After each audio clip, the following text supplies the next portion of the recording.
इतने में एक लड़का चाय लेकर आ गया। चाय का दौर चलने लगा। लड़का चला गया तो सैयद साहब कहने लगे, तुम्हारी बात और है मियाँ। तुम पाकिस्तानी जासूस नहीं हो। अगर जासूस होते भी तो खुदा की कसम हम तुम्हें अपने सीने से लगाते। पाकिस्तान के लिए तो हमारी जान भी हाजिर है।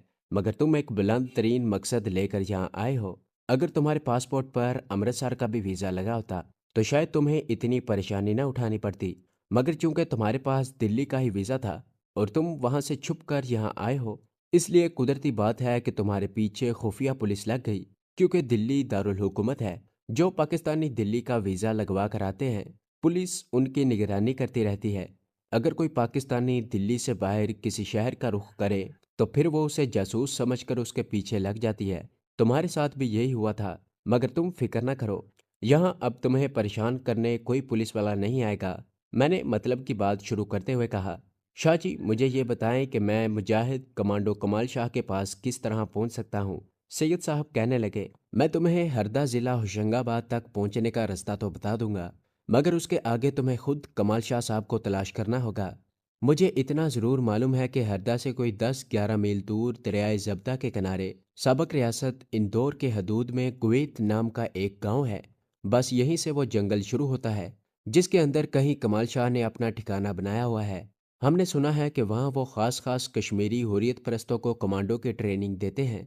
मैं कुछ पूछने ही वाला था कि बाहर किसी ने दरवाजे पर दस्तक दी। सैयद साहब जल्दी से उठकर दरवाजे की तरफ बढ़े। बाहर कोई औरत आई थी। सैयद साहब बाहर निकलकर औरत से कुछ देर बातें करते रहे। फिर अंदर आकर दरवाज़ा बंद करके मेरे पास बैठ गए। मैंने पूछा, हरदा शहर जिसका आपने नाम लिया है, ये कहाँ पर है और यहाँ जाने के लिए मुझे कौन सी रेलगाड़ी पकड़नी होगी? सैयद साहब ने कहा, मियाँ तुम हिंदुस्तान में बिल्कुल नए नए आए हो। अब तुम्हें क्या बताऊं कि मध्य प्रदेश कहाँ है और क्या है। भोपाल और बम्बई का नाम तो तुमने ज़रूर सुना होगा। मैंने ये नाम पाकिस्तान में अखबारों और रसालों में पढ़े हुए हैं। नाम ज़रूर सुने हैं, मगर मालूम नहीं ये शहर कहाँ पर वाक़ है। सैयद साहब कहने लगे, यहाँ से आदमी बम्बई जाए तो बम्बई भोपाल लाइन पर एक शहर आता है जिसका नाम हरदा है। ये ज़िला होशंगाबाद का बड़ा अहम शहर है और अनाज की बड़ी मंडी है। यहाँ पैसेंजर ट्रेन भी रुकती है और एक्सप्रेस ट्रेन शायद थोड़ी देर के लिए रुकती है। बस तुम्हें यहीं जाना होगा। अमृतसर से तुम्हें हरदा का टिकट मिल जाएगा। मैं अपना आदमी तुम्हारे साथ कर दूंगा। वो खुद तुम्हें गाड़ी में बिठाएगा। आगे तुम्हें खुद एहतियात से काम लेना होगा।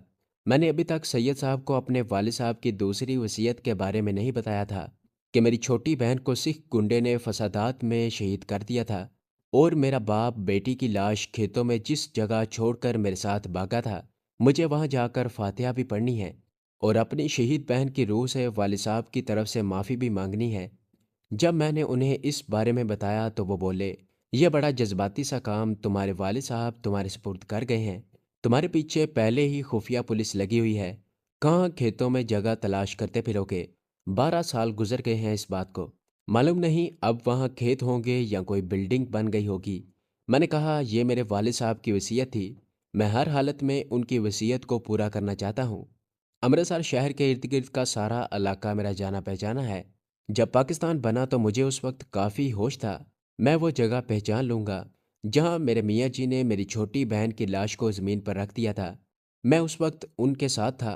सैयद साहब कुछ तजब्जुब में पड़ गए। सर हिलाकर बोले, बरखुदार मैं तुम्हें वहाँ जाने का मशवरा नहीं दूंगा। आगे तुम्हारी मर्जी है, जो चाहे करो। मैंने कहा, मैं शाम के वक्त जब अंधेरा हो जाएगा तब जाऊंगा। मुझे वो जगह याद है। करीब ही रेलवे फाटक था और अमृतसर शहर के शरीफपुरे की आबादी शुरू हो जाती थी। सैयद साहब कहने लगे, अब शरीफपुरे का नाम सिखों ने सिंहपुरा रख दिया है। ठीक है, अगर तुमने इरादा कर ही लिया है तो फिर आज शाम को ही वहां चले जाना। लेकिन एक बात का तुम्हें मुझे यकीन दिलाना होगा। फरमाइए। सैयद साहब ने कहा, अगर खुदा न करे तुम्हें खुफिया पुलिस ने पकड़ लिया तो पूछगिछ के वक्त हमारा नाम न लेना। मैंने कहा, आप यकीन रखें, पुलिस मुझ पर कैसा भी तशद्दुद क्यों ना करे, मेरी जुबान पर आपका नाम नहीं आएगा। सैयद साहब का चेहरा बता रहा था कि उन्हें मेरी बात पर यकीन नहीं आया। सर को हिलाते हुए बोले, भाई तुम यहाँ की पुलिस के तशद्दुद से वाकिफ नहीं हो। खुदा न करे, खुदा न करे। और वो सर झुकाए उठकर चले गए। दोपहर तक मैं उसी कमरे में रहा। फिर सैयद साहब आ गए। कहने लगे, जितना कुछ मैंने अपने तौर पर पता कराया है उससे तो यही जाहिर होता है कि अमृतसर पुलिस को यकीन हो गया है कि तुम अमृतसर से निकल चुके हो। अब ऐसा है कि मैं चाहता हूँ कि ये काम तुम आज शाम ही कर लो, मगर तुम्हारा अकेले ही जाना बेहतर होगा। मैं सूरज गुरूब होने तक वहीं उसी कमरे में रहा। जब सूरज डूब गया और शाम का हल्का हल्का अंधेरा फैलने लगा, तो मैं सैयद साहब को बताकर मज़ार से निकल खड़ा हुआ। मैं जीन्स और जैकेट वाले लिबास में ही था। मज़ार वाले मैदान को पार करने के बाद मैं गंदे नाले के साथ साथ चलने लगा। मुझे मालूम था कि ये नाला आगे किस तरफ को जाता है। इस नाले ने मुझे जीटी रोड पर पहुंचा दिया। अभी इतना अंधेरा नहीं हुआ था। सड़कों पर ट्रैफिक जारी थी। मैं जीटी रोड पर रामताई तक चलता गया। यहाँ से मैं बाएं जानिब रेलवे फाटक की तरफ हो गया। मेरे अंदाजे के मुताबिक कोई खुफिया पुलिस वाला मेरा ताकुब नहीं कर रहा था। रेलवे फाटक पर आकर मैंने सामने की जानिब देखा, जिधर आगे जाकर मजेठ जाने वाली रेलवे लाइन जाती थी। यहाँ खेतों की एक तकोन सी बनी हुई थी। हैरत की बात यह थी कि यहाँ अभी तक खेत थे, कोई नई बस्ती नहीं बनी थी। मैं याददाश्त के सहारे उन खेतों में आ गया, जहाँ से मेरे बाप ने मुझे और मेरी छोटी बहन कलसूम का बाजू पकड़कर रेलवे लाइन पार की थी। आगे जो छोटी कच्ची मस्जिद हुआ करती थी, वो अब वहाँ नहीं थी। अमरूदों के बाग भी वैसे के वैसे ही थे। आगे वो खेत आ गए, जहाँ मेरा बाप हमें लेकर भागा था, और सामने से एक घुड़सवार सिख घोड़ा दौड़ाता आया था, और उसने मेरी बहन की गर्दन पर तलवार का वार किया था।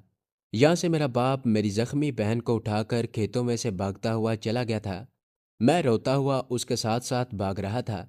मैं एक जगह रुक गया। मैं अपने जहन पर जोर डालकर सोचने लगा कि क्या यही वो जगह है जहाँ मेरी प्यारी बहन की लाश हम छोड़कर गए थे। पूरा यकीन नहीं आ रहा था। मैं कुछ क्यास कर रहा था। कुछ अंदाज़ा लगा रहा था। शाम का अंधेरा भी गहरा हो गया था। खेतों पर रात के अव्वलीन अंधेरे की चादर सी फैलने लगी थी। अचानक मुझे चंबेली के फूलों की हल्की सी महक आई। मैंने कोई ख्याल न किया।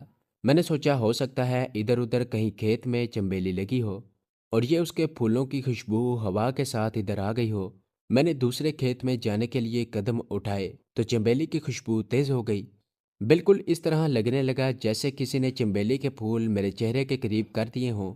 एकदम से मुझे याद आ गया कि मेरी छोटी बहन कलसूम बालों में चंबेली का तेल लगाया करती थी। मैं वही साकत सा हो गया। चंबेली की खुशबू पहले से ज्यादा हो गई थी। मुझे ऐसा महसूस हुआ जैसे मेरी शहीद बहन की रूह मेरे पास खड़ी है। मेरी आंखों में आंसू थे। यकीनन यही वो जगह थी जहां हम कलसूम की लाश छोड़कर चले गए थे। मैंने दोनों हाथ उठाकर फातिहा पढ़ी और मेरी आंखों से आंसू बह रहे थे। मैंने बुलंद आवाज में कहा, कलसूम, मियाँ जी ने कहा था मुझे माफ कर देना। मैं तुम्हारी मैयत बेगौरो कफन छोड़ गया था। मेरी बहन, मुझे भी माफ कर देना। और मैं रोते रोते वहीं खेत में बैठ गया और मिट्टी को हाथ लगाकर अपने हाथों को बार बार चूमने और अपनी शहीद बहन से माफिया मांगने लगा। अगर आप इससे रिलेटेड मज़ीद वीडियोस देखना चाहते हैं तो हमारे चैनल को सब्सक्राइब करें और बेल आइकन को दबाकर ऑल नोटिफिकेशन ऑन कर लें, ताकि हमारी तमाम आने वाली वीडियोस आप तक बआसानी पहुंच सकें।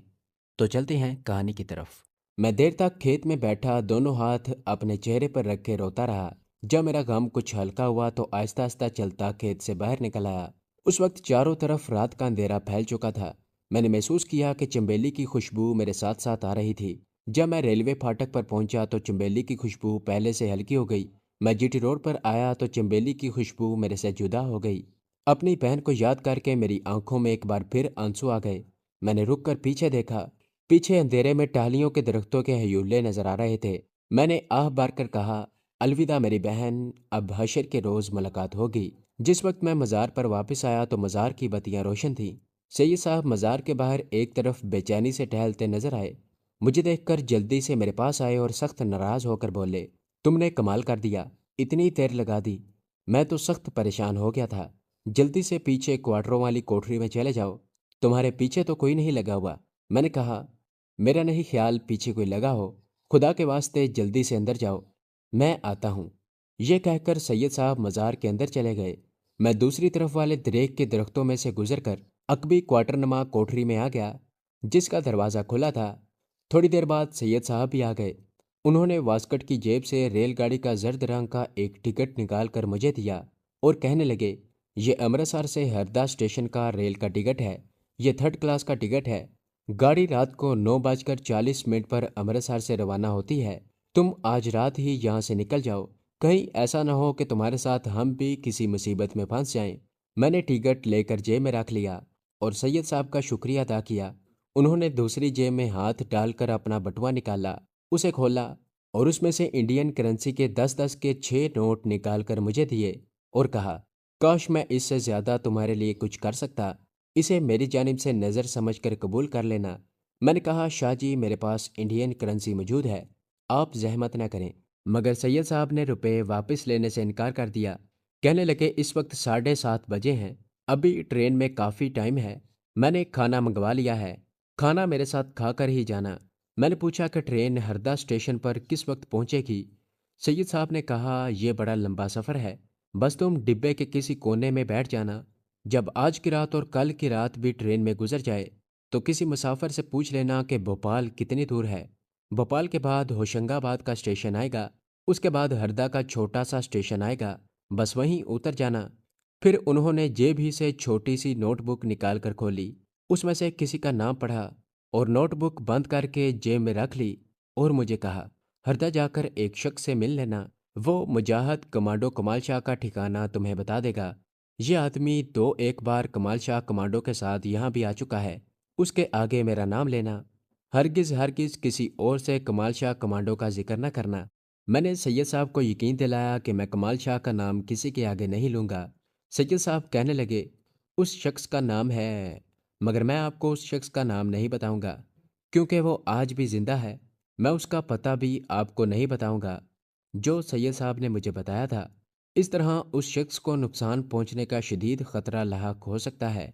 मैं उस शख्स का फर्जी नाम जमील रख लेता हूँ।